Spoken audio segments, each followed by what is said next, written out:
Good morning, good morning, good morning, Team Tirang. Good morning doon sa aking mga subscribers. Sana dumami na rin po kayo talaga. Dagdagan nyo lang. I-share nyo pa. So yun naman. Share, like and share na lang. Good morning para doon sa mga nag-aalmusal, sa mga kagigising pa lang. Meron lang po akong i-share sa inyo na konting kwento. Ito part 1 pa lang. Hindi konti. Kasi maraming part.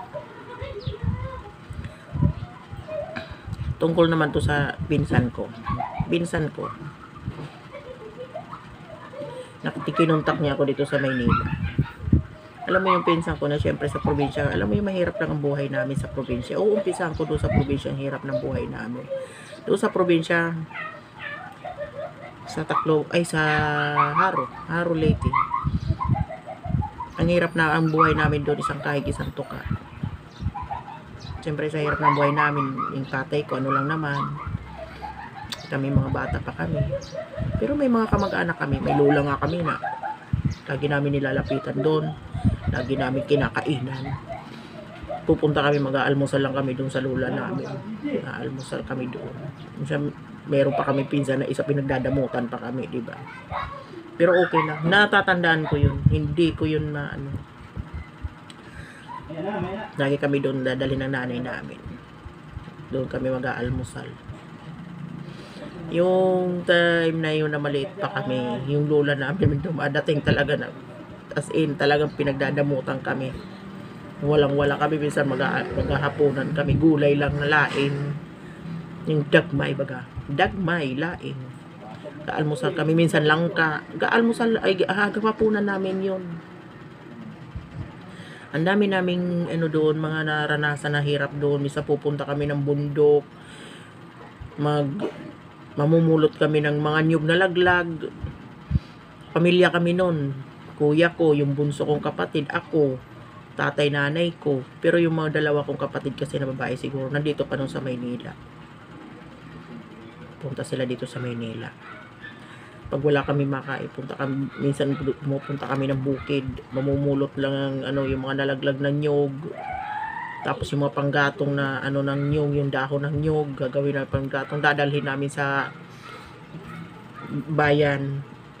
Yung tatay ko hahati-hatiin, gagawin panggatong, ibibenta, tapos pati yung mga nyog na nasa namin yun. Sobrang hirap ng buhay namin doon sa probinsya. Tapos, nandun yung time na kakain kami. Hati-hati sa kanin.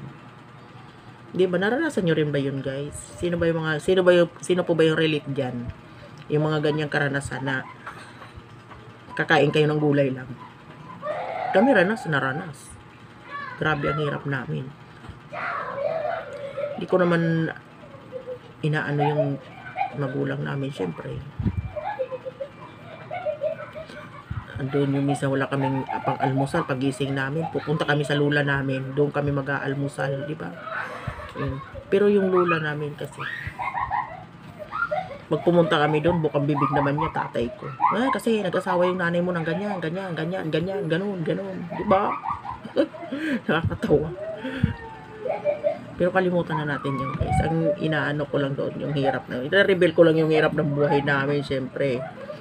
Although kahit sabihin na may mga kapatid yung nanay ko na medyo siguro hindi rin naman siguro na kanila nakaranas ng katulad nung niranas namin. Andun nga yung time nangunguha kami ng ipa sa hindi ipa. Yung ipa doon sa gilingan ng palay. May ipa doon. Mayroon isa kami kapitbahay doon sa Haro. Nangunguha ng ipa. Ngayon, tatahipan. Doon sa pagtatahip-tahip niya, may nakukuha pa siyang palay na hindi pa talaga nababalatan. Tsaga-tsaga lang din siya. Ginaya namin yun. Oo. Kinumpintin siya namin yun. Yung kuya ko, yung kapatid kong kuya ko, tsaka yung bunso, lalaki, yun ang tagakuha ng palay na doon. Yung hindi pa palay, ipa. Yung ipa na yun na hindi pa talaga siya yung pino. Hindi pa yung mga malilit na pagkain yung pinapakain sa mga baboy, ganyan, mga alagang baboy. Kuha kami doon. Ang dami, nakakaipon na kami, tuwan-tuwa na kami kasi marami na kami bigas. Pipapagiling uli namin yun. Minsan nakakaipon na kami. Yung maghapon na yun, hindi na kami nagpupunta ng bukid. Yun na yung na-discover namin na mayroon pa palang ano doon. Palay na maiipon-ipon lang. Basta magtyaga ka lang, mag-tahip-tahip, ganyan. Ipon na kami siguro para sa aking kamusmusan. Parang nakikita ko na mayroon ng mayroon na kami doon nakatayo na isang sako ng bigas, isang sako ng palay, pampante na, di ba? Pampante na ako maglaro-laro. Okay na, pag uwi ko, alam ko may kakainin kasi mayroon na kaming kanin, magsasaing na ang nanay, yan. Yung mga panahon na parang kahit bata pa ako, kahit siguro wala pa akong 10 taon.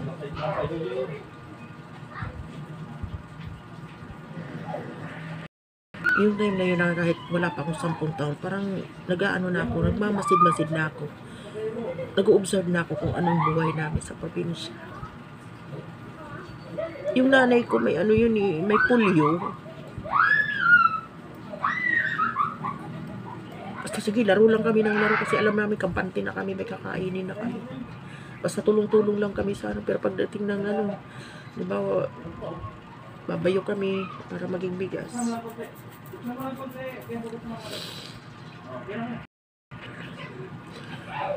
Naiiyak lang ako guys, naalala ko lang yung kabataan ko. Tapos ayun, laro, yan yung mga kabataan namin, mga kabataan moments namin na feeling ng aking mga magulang na naranasan ko. Tapos siyempre nakakakuha na kayo ng produkto doon sa ipa na itatapon na lang halos. Bukod sa ginaya na nga namin, may gumaya pa hanggang sa pagdating doon sa kuhanan ng agawan namin, sa wala na kami makukuha. Agawan na yun. Siyempre may mga gumagaya na rin ng mga kapitbahay namin kasi nakikita nila na may makukuha pa. Ay magumaya hanggang sa mawawalan na ng minsan may mga nakikipag-unahan na magkuha doon kasi alam nila na may makukuha. Wala na, hindi na humina na rin yung mga parang humina na rin yung aming kabuhayan. Sige, pero okay lang. Balik na naman kami sa normal. Paunti-unti na lang naman na nakukuha namin. Balik na naman kami sa normal. Punta na naman kami ng bundok. Kuha na naman kami doon ng produkto. Ibibinta namin dito sa bayan. Kuha kami mga nyug, mga kung ano-ano. Yun yung panahon na kasama ko pa yung mga magulang ko. Kasi mayroon kaming time na pupunta kami sa lola namin. Tatay ko nilalait. Issue daw ang tatay ko. Tambay. Nasinggero. Yung panapangasawa na nanay ko. Andun pa nga nung malaki na ako, hanggang doon sa nagtira ako sa tiyahing ko, sasabihin ng tiyahing ko, kung hihiwalayan ni nanay mo yung tatay mo, sige magiging maayos sa buhay niyo. Isipin mo, malalaki na kami ko sa papapaghiwalayin. Yun, hanggang sa yung mga time na hindi ko na rin kinakaya, sumasagot din po kaya ako. Tapos